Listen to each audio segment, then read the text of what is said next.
हाँ जी प्यारे बच्चों, आप बच्चों को मैंने ये शीट डिस्ट्रीब्यूट कर दी है। साथ में अपन इसका सॉल्यूशन करते हैं। सब बच्चे अपने अपने जो आंसर्स हैं वो इसके साथ मैच कर सकते हैं। आपको पता चल जाएगा अभी आपने जो कमियां छोड़ी हैं वो क्या है, ताकि आप अपकमिंग एग्जाम्स में उसको ठीक कर सकें या उन इस प्रकार की गलतियाँ दोबारा ना करें। तो हम वन बाय वन बात करते हैं। सेट नवंबर 2022 में पहला जो क्वेश्चन आया है फिजिक्स में, the energy of photon is given by, बड़ा ही सिंपल सा क्वेश्चन था। और हमने इस बारे में भी बात की थी कि ये जो फार्मूला बेस्ड क्वेश्चंस हैं ये अपने सेट एग्जाम्स में, फाइनल एग्जाम्स में भी ऐसे क्वेश्चन अपीयर होते हैं। तो इट इज क्वाइट इजी। तो पहले क्वेश्चन का हमारा आंसर क्या है बेटे? E is equal to h nu. ये फोटोन की जो एनर्जी है उसका ये फार्मूला है। दिए गए ऑप्शन में पहला ऑप्शन ठीक है। Is it clear? अगर h न्यू की जगह hc बाय लैम्डा भी दे सकते थे तो वो भी ठीक होता। दूसरा क्वेश्चन की बात करते हैं। Rest mass of photon is, आप बच्चे बताइए कितना होता है रेस्ट मास फोटोन का? 0। तो ये भी मेरे ख्याल से शायद ही कोई बच्चा है जिसका ये गलत हो। क्वेश्चन ठीक है सभी का ही। तो फोटोन का रेस्ट मास कितना होता है बेटे? 0। तीसरे क्वेश्चन की बात करते हैं।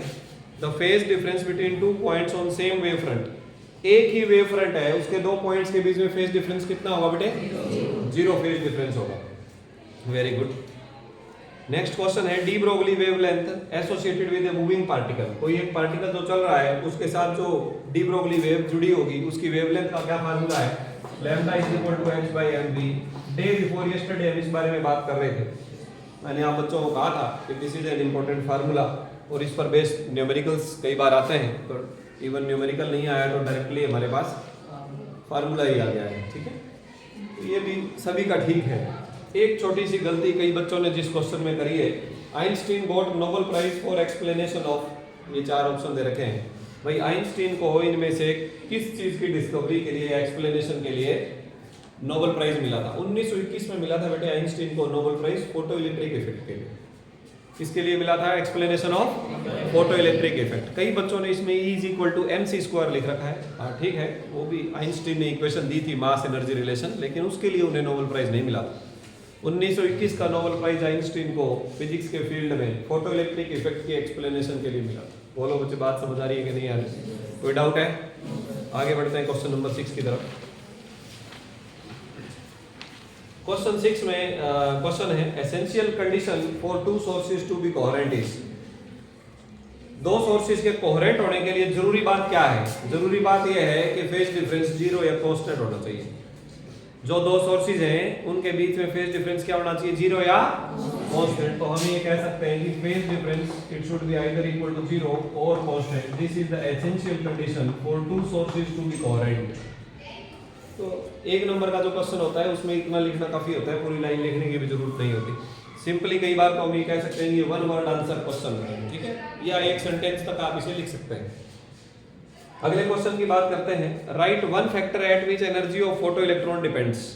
फोटो इलेक्ट्रॉन्स की जो एनर्जी है वो किस बात पर डिपेंड करती है बेटे? बोलिए। फ्रीक्वेंसी पर डिपेंड करती है। किस पर डिपेंड करती है? फ्रीक्वेंसी पर। अगर हम फ्रीक्वेंसी बढ़ाएंगे तो फोटो इलेक्ट्रॉन की जो एनर्जी होगी वो ज्यादा होगी, और अगर घटाएंगे तो कम होगी, और थ्रेशोल्ड फ्रीक्वेंसी से कम होगा तो फोटो इलेक्ट्रॉन निकलेगा ही नहीं। Is it clear? तो किस बात पर डिपेंड करती है फोटो इलेक्ट्रॉन की एनर्जी? फ्रीक्वेंसी पर डिपेंड करती है। अगला क्वेश्चन काफी इजी क्वेश्चन पेपर आया है, बहुत आसान, मतलब उम्मीदों से भी ज्यादा आसान। अगला, what is the type of wave front formed from A point source. एक पॉइंट सोर्स से किस प्रकार का वेव फ्रंट बनता है? स्फेरिकल। अगर इस पॉइंट सोर्स की जगह ये दे देते कि लाइन सोर्स है तो कैसा बनता बेटे? सिलेंड्रिकल। और स्फेरिकल और सिलेंड्रिकल का एक वेरी स्मॉलर पार्ट अगर हम कंसीडर करें तो वो कैसा वेव फ्रंट होता है? प्लेन वेव फ्रंट होता है। वेव फ्रंट के अगर हम लाइट का जो वेव है, वेव के प्रोपगेशन की डायरेक्शन वेव फ्रंट के साथ कितने डिग्री का एंगल बनाती है? लाइट जिधर जा रही है, वेव की जो डायरेक्शन है प्रोपगेशन की, वो वेव फ्रंट के साथ कितने डिग्री का एंगल बनाती है? 90 डिग्री का। तो जब हम क्वेश्चन सोल्व करते हैं तो उसके आसपास के क्वेश्चंस का भी हमें आइडिया होना चाहिए। ठीक, आगे बढ़ते हैं। What is diffraction? The next question is, यहाँ पर डाइफ्रैक्शन की डेफिनेशन पूछिए बेटे, क्या होता है diffraction? Very good. It is the phenomena of bending of light around the corners of N obstacle in the path of light. ठीक है, तो ये डाइफ्रैक्शन का फिनोमिना है, ये बढ़िया आप बच्चों ने मेहनत करी हुई है इस पे। कहने का मतलब वेव ऑप्टिक्स आप बच्चों ने अच्छे से रिवाइज कर लिया, मेरी बात को आपने मान लिया सीरियसली, है ना। और जो क्वेश्चन हमने बात करी थी कि ये आएंगे क्या, वो सारे आ गए? क्या यंग्स डबल स्लिट एक्सपेरिमेंट भी आ गया? ठीक है, तो फिर करके आए सारे? ठीक तो नहीं किया सबने, हैं? फ्रिंज विड्थ निकालना आया था, सब बच्चों का ठीक नहीं है, कम बच्चों का ठीक है। 3 में से 2 मार्क्स ही बच्चों को ज्यादातर को मिले, शायद ही कोई है जिसने 3 में से 3 मार्क्स स्कोर किया है। नेक्स्ट, तो explain Huygens principle. Huygens principle को एक्सप्लेन करें, यानी यहाँ भी हाइजेंस प्रिंसिपल की डेफिनेशन पूछी हो। हाइजेंस प्रिंसिपल क्या कहता है बेटे? हाइजेंस प्रिंसिपल कहता है कि जो लाइट है वो वेव फ्रंट की फॉर्म में आगे बढ़ती है, यानी लाइट के किस टाइप के नेचर को एक्सप्लेन करते हैं? हाइजन वेव नेचर को एक्सप्लेन करते हैं। और क्या कहते हैं कि जो लाइट है वो सोर्स से निकलने के बाद वेव फ्रंट की फॉर्म में आगे बढ़ती है, in the form of wave front. और क्या कहते हैं? और वो ये कहते हैं कि जो हमारे पास वेव फ्रंट है उसका हर एक point, every point of the wave front will act as the new source of disturbance या fresh source of disturbance which produce secondary wavelets, जो कि क्या प्रोड्यूस करेगा? Secondary wavelets. And when the secondary wavelets they are meet tangentially in the forward direction, जब उनको tangent से मिलाया जाए आगे की डायरेक्शन में, then it will give secondary wave front. तो हाइजेंस प्रिंसिपल बताना था, बड़ा आसान क्वेश्चन था, 2 नंबर में। नेक्स्ट आपके पास एक न्यूमेरिकल आया हुआ बेटे, calculate wavelength of incident photon to just emit electron from metal surface. ये भी हमने बात करी थी डे बिफोर यस्टरडे कि जो न्यूमेरिकल आएंगे वो इसमें से किस किस टॉपिक पर आ सकते हैं। और मैंने आप बच्चों को बताया भी था कि फ्रीक्वेंसी भी पूछी जा सकती है, वेवलेंथ भी पूछी जा सकती है, फार्मूले भी हमने डिस्कस किए थे। तो ये क्वाइट सिंपल है। इन्होंने वर्क फंक्शन दे रखा है बेटे 2 इलेक्ट्रॉन वोल्ट। वर्क फंक्शन कितना दे रखा है? 2 इलेक्ट्रॉन वोल्ट। और क्या पूछ रखा है? वेवलेंथ पूछ रखा है। क्या फार्मूला होता है? Phi naught is equal to, बोलो शाबाश, hc by lambda naught. h nu naught लिखेंगे ना भाई, वर्क फंक्शन बराबर होता है h न्यू नॉट, जहां पर न्यू नॉट होता है बेटे थ्रेशोल्ड फ्रीक्वेंसी, लेकिन हमें वेवलेंथ पूछा है तो hc बाय लैम्डा नॉट। अब यहां से लैम्डा नॉट इधर ले जाएंगे, फाई नॉट नीचे ले आएंगे, तो hc divided by phi not.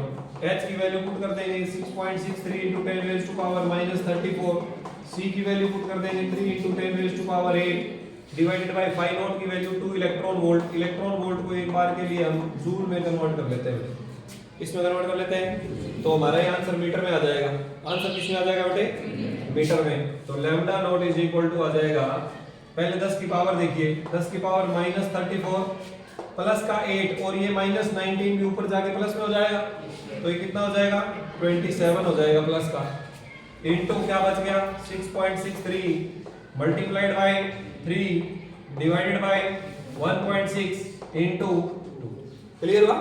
तो यहाँ पर पावर कितनी बची बताइए? 10 रेज़ टू पावर -7 इनटू, अब इसे रफली देखिए 16 को 4 पर गुणा करते हैं तो 64 आ जाता है ना, तो ये 4.1 या 4.2 के आसपास कहीं चला जाएगा। हम रफली मान लेते हैं 4.1, लेकिन आप लोगों को एग्जैक्ट कैलकुलेशन करनी चाहिए। और इसको अप्रोक्सीमेटली 2.1 के आसपास कहीं कंसीडर कर लेते हैं, तो ये 6.3 या 6.2 multiplied by 10 raise to power -7 metre, ये आ जाएगी बेटे वेवलेंथ, थ्रेशोल्ड वेवलेंथ आ गई। एग्जैक्ट कैलकुलेशन करेंगे, आप गुणा भाग करेंगे बच्चे, तो ये एग्जैक्ट कैलकुलेशन आ जाएगी। इसमें माइनर मिस्टेक हो सकती है इस आंसर में, क्योंकि हमने रफ कैलकुलेशन करी है, एग्जैक्ट नहीं। बोलो बच्चे, कोई डाउट है? आगे बढ़ते हैं नेक्स्ट क्वेश्चन की तरफ। What is interference of light? Derive expression for fringe width in Young's double slit experiment. Light के इंटरफेरेंस क्या होता है? 1 नंबर में तो ये बताना है और 2 नंबर में उसका स्मॉलर डेरिवेशन है।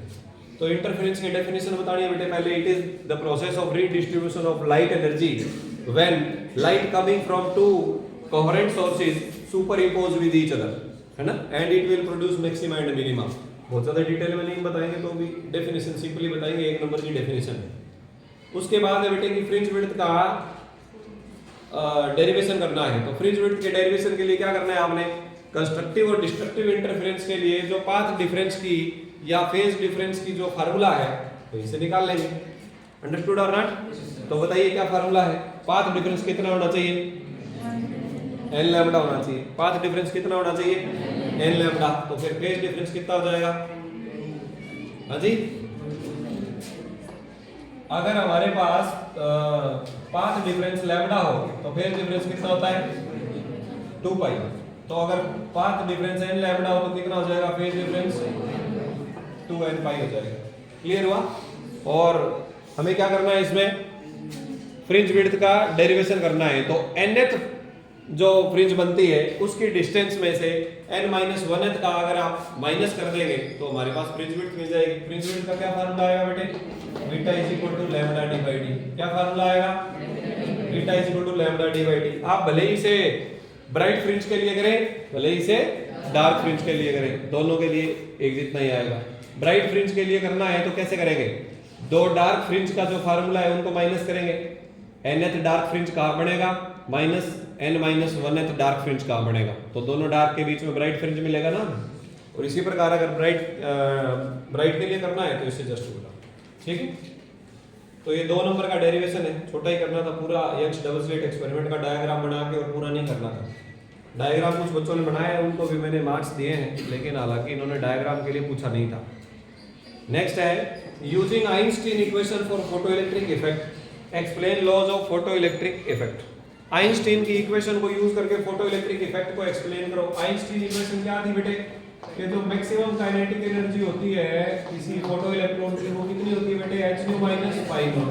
ये आइंस्टीन की बेसिक इक्वेशन है। से यस और नो?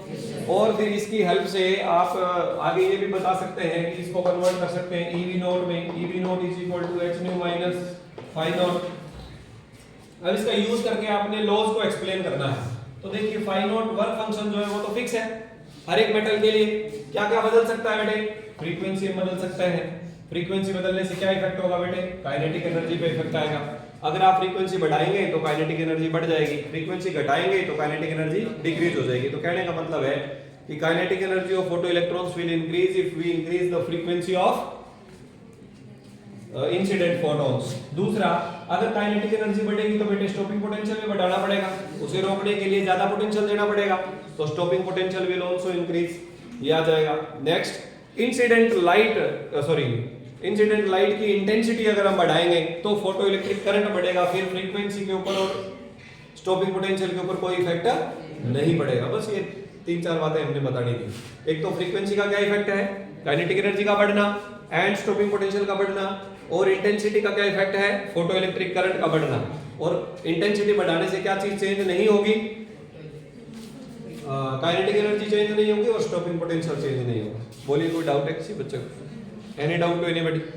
तो बेटे इसमें एक और ऑप्शन में क्वेश्चन बोला हुआ है, what are 3 parameters in photo electric effect experiment explain variation of current with applied potential difference. कौन कौन सी चीजें हैं फोटो इलेक्ट्रिक इफेक्ट में? फोटो इलेक्ट्रिक इफेक्ट में जो पैरामीटर्स जो इम्पैक्ट डालते हैं बेटे, फ्रीक्वेंसी है, इंटेंसिटी है, इनके जो इफेक्ट्स हैं ये अब हमने चेक करने हैं।